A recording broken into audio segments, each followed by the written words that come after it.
You know, V1 is a bit of unexpected as well. You're getting a bit out of your shell, so to speak. If you're not used to learning language, if you're not a polyglot or whatnot, then you will kind of wake up those dormant skills that you have used once upon a time. You get more and more, like your brain expands, your connections expand.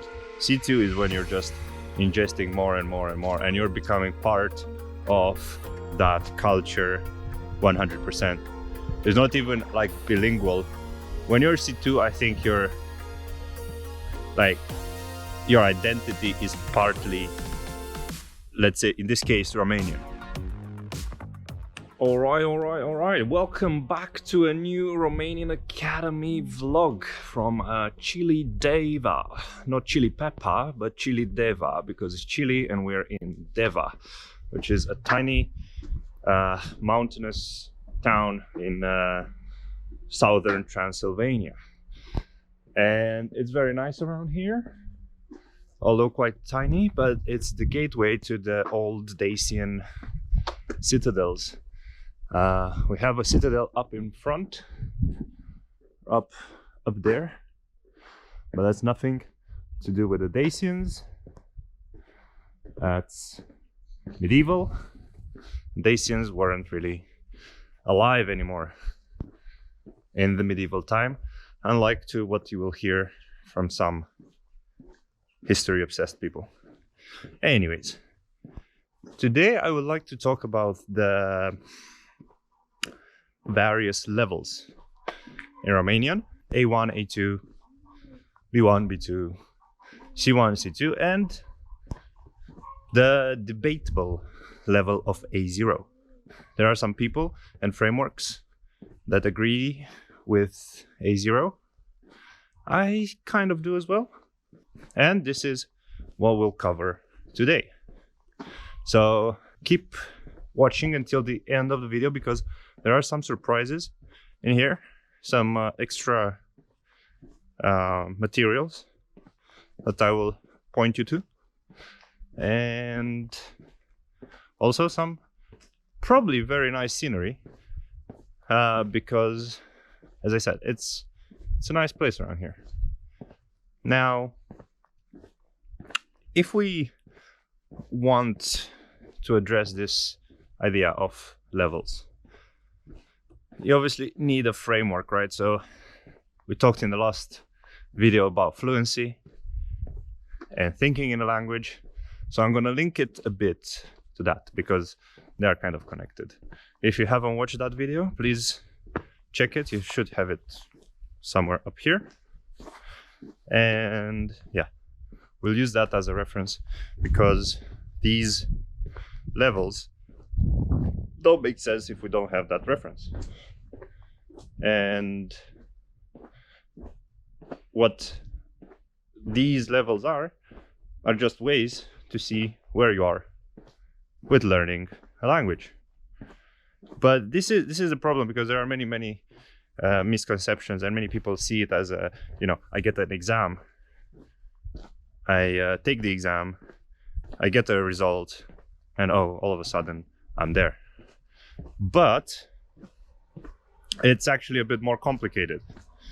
And the reason I'm saying that is because you don't just get, the all cool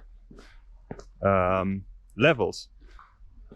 It's not just about the levels and the results, but it's also about what you should be capable of when doing that. And this is really the most important thing. So I'm gonna address that in this video.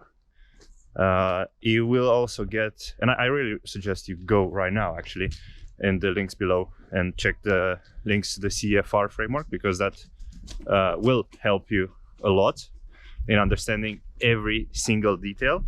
I will summarize some bits from there, from the CFR, the European Commission language framework. And I know if this all sounds too technical and whatnot, just don't worry, it will all be fine. Look, there's a squirrel. A very beautiful squirrel. I don't know if that's how squirrels do, but... Hello. You don't get many of those in Romania. Not very common. You know, not very common to just see a random squirrel on the street, unlike the UK, for instance. And there's also that huge "I love Deva" sign. Okay, so let's talk about the levels. Starting with A0 and the arguably most debatable level out there. So A0 is a place where you kind of familiarize yourself with the language. You kind of make a decision. It's like, you know, it's a journey, and right now you're kind of getting some information about the language, whether or not you like to start learning it. You're finding references. You're getting used to the sound of it. You might have some reason to learning. You're calculating what are your options. You're kind of calculating it a bit long term, whether or not you'll still learn it in 1 year time, something that many people don't. Look at this beautiful children playground. Very kitschy. Does that word even exist in English? Kitschy. Kitsch, from kitsch. So yeah, that's A0, and you should spend a little bit of time just to get yourself accustomed to the sounds and the letters, the alphabet and stuff like that. With some languages it's different than the others, but now I'm really talking about Romanian, and because this is what the channel is about, isn't it? So learning about Romanian, A0 would be kind of getting yourself used to the sound, maybe listening a couple of songs. Also try to learn the new letters, see some similarities in a written text, if it's similar to your own language or not. What kind of people speak that language. Do you have Romanians around you? You know, like foundations, kind of. A0 is like foundations. Talking about foundations, this is exactly what this kind of first course we have on Udemy is about. You can find the link in the description. It's really understanding how Romanian works before you start even learning it, because that's quite important in my opinion. So go check it out, and after that obviously go start with A1 if you like it, because this is what this course prepares you to do. And it has even at the end a very nice plan for you to learn the A1 level with some outcomes and some checkpoints, very well defined in there. And then A1 is, you know, long story short, is kind of starting to be surrounded with that language, by that language, having all these little resources around, like written, audio, video, the language, like preparing, like, you know, starting to get to learn words. Is basically a lot about like perception, you know, like how to start using your probably dormant perception skills of seeing, listening, and speaking and stuff like that, you know, that you have done in your mother tongue long time ago, but for a new language. So it's like, if you're not used to learning language, if you're not a polyglot or whatnot, then you will kind of wake up those dormant skills that you have used once upon a time in whatever town you grew up in. And yeah, restart doing that, because they probably have been sleeping for a while, and it might be a bit strange to do that all of a sudden again. So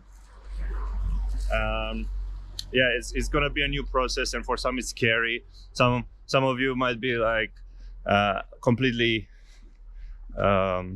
overwhelmed by it, because you have to adapt it to your work schedule and sports and training and life partner, kids, and so on. So this might be a big first challenge, to start adapting a work routine. So the energy you spend to intake and use that language might be a bit more overwhelming and might be a bit tiring for what your routine is like. Might be a big first challenge to get used to A1 and like just devouring a lot of Romanian. Then, oh, it's such a beautiful sight out there. Yeah. Apparently there's a telecabin that should have gone up there. It worked for a couple of weeks or months, I don't remember. And then it didn't. And now you can only go up there by hiking, which is completely fine by me, but you know, not everybody is young. So while you get used to this ways of working with the language and absorbing more and more content, I might switch the hands. You get more and more, like your brain expands, your connections expand in the language sector, right? And you just accumulate more and more. You have found yourself a routine. That's kind of A2. You're kind of expanding these skills. You're going to maybe find someone to speak to, or like a YouTuber or whatnot, and follow someone who speaks that language. Get a tiny bit of culture as well, you know, get a bit of culture. The A1 is not really about culture, but A2 you start to kind of see things you like or dislike, you know, because that's how it is with any language or culture for that matter. And then you expand in A2 up to a point of being more familiar with the language, getting to make more connections about the words. So yeah, these connections are very important. You're gonna make more and more as you advance through A2, B1 and all that. It's you're kind of expanding your reach, you're taking off to the next level. The moment you're getting to B1, you're already intermediate, right? So what that means is you're not experienced by any means, but you should be able to have a basic conversation, you know? Talking about conversation, like A1, okay, maybe you're able to say hello and goodbye and how are you, and talk a little bit about yourself. And then A2 is to ask people to maybe get yourself into more conversations about you, your friends, your family, other people that you're talking to. And then B1 is just really putting these conversations into something that's a bit more like a friendlier, like unexpected, like it's a lot of spontaneity with this. You're getting a bit out of your shell, so to speak. And we're gonna do that for a while.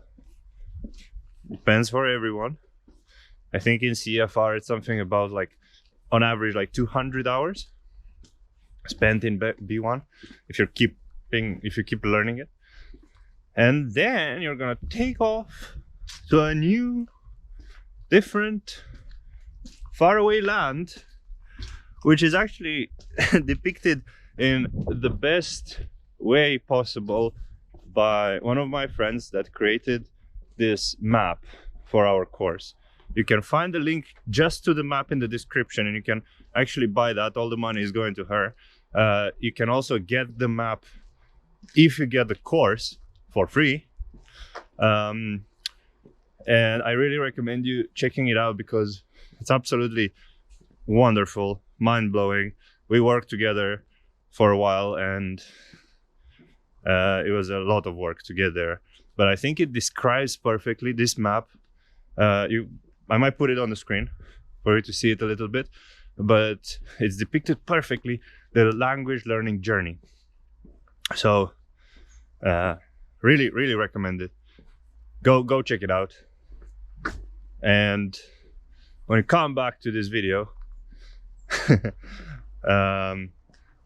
you will notice that this B2 is like a completely different universe. B2 is, I wouldn't say fluent, it's like the first steps of fluency, because while you were just taking in all this information and putting it into practice in B1, getting yourself familiar with the unfamiliar in B1, and then in B2, oh, the cable car is working. That's crazy. Okay, good to know. You're able to find yourself in a house or in a context with natives, and you shouldn't have really problems navigating that conversation. And as I said, if you are, for instance, a B2 level, and your context, your field is, say, sports, because we're talking about that, we saw that a second ago, or like if you're a sports person, right, and you're talking with a native and you're B2, probably you'll not be able to talk about physics. Or no, maybe probably physics is not the best example, but you're not probably gonna talk about woodwork in a very detailed fashion, because that's really complicated, right? And probably not even in your native tongue you wouldn't. But that's the thing, because in your native tongue you might be able to pick on words, you might be able to understand some things if the other person is really explaining the details of woodwork in your native tongue. You might be able to understand, given some time and really detailed explanations. But in this new language that you are B2, it might come quite difficult. But even if it's, for instance, like a really advanced topic in sports in this new language, yeah, so you're talking about, let's say, athletics in Romanian, and Romanian is not your first tongue, you will be able to understand quite a lot. So that's kind of the difference around B2.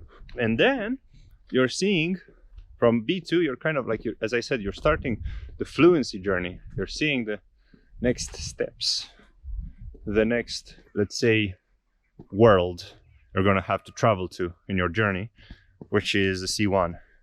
And well, boy, oh boy, when you get to C1, that's gonna be intense. Because the reason I say that is because when you get advanced, which is the C1, C2 levels, you will kind of start, not like you're already getting fluent, right? But you're also going to start to acclimatize, to join that culture. You're gonna find yourself so attached to that culture, trust me. Talking about culture, I love Deva. Not a kitsch, not a cliche at all. Just another beautiful, lovely sign.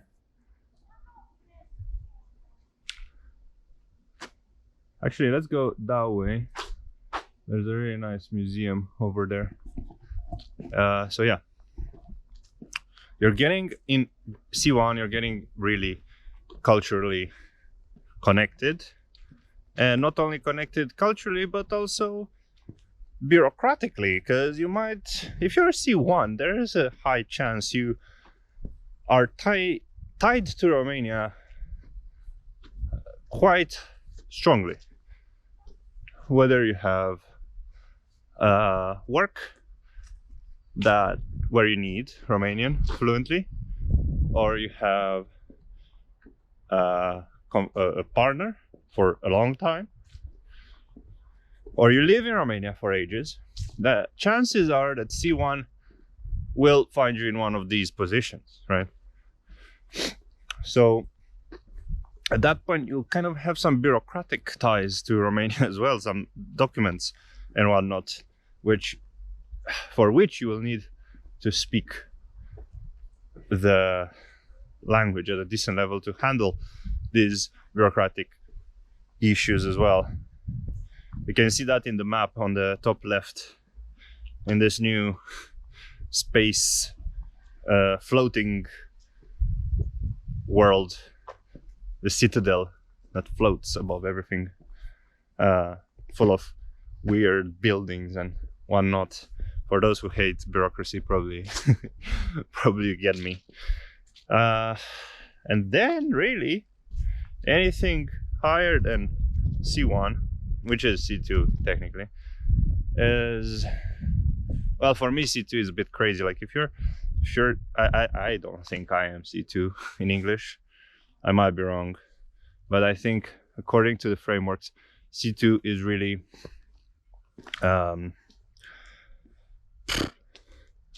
when you're actually passionate about the language too, you're actively looking to learn new words, even though you already reached peak language fluency and whatnot. C2 is when you're just ingesting more and more and more, and you're becoming part of that culture 100%. It's not even like bilingual. When you're C2, I think you're like, your identity is partly, let's say in this case, Romanian. I spent 6 years plus in the UK, and I do feel like there's a big part of me that is like I've done so many things, you know, out there, that it's hard for me now to take that away.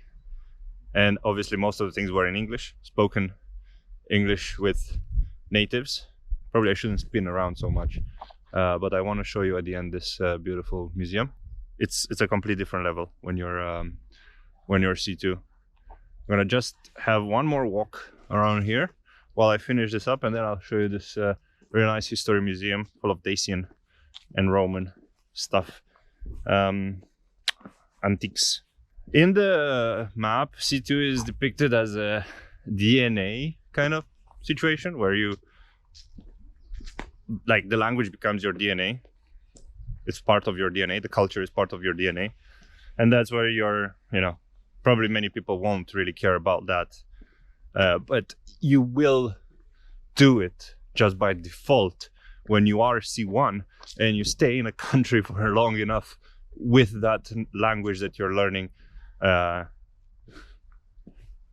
being surrounded by that language that you're learning, you know. It's kind of automatic in a way, that C2 level. And you can find a lot of resources structured exactly in this way based on levels on Patreon. Lots of learning materials, lots of exercises, listening, reading, all of that, all the listening, reading, speaking are split into levels as well. You can find that in the CFR. It's really cool. And I think what's really cool with the Romanian Academy is that we will have different courses based on the level. This is the goal. You can find all that on the romanianacademy.com, Patreon/Romanian Academy. Many playlists here on YouTube that we have, split into like business Romanian now, cultural, vlogs, grammar, and colloquial Romanian, and many more. Now, I said I'm gonna show you this. It's called the Bethlehem Castle Magna Curia, the Museum of Dacian and Roman civilization from Deva, with Horea, Kloșca, and Crișan, and then some Avram Iancu goodies there. Beautiful building. And now there's also apparently some walls around here from the Sarmizegetusa Regia, which is the biggest citadel from the Dacian times, which is a bit further in the mountains, close here to Deva. Been there a couple of times, but it's really awesome. For those, maybe this means nothing for you, right? But Jesus Christ, man, this is 2,000 years old. Cool, isn't it?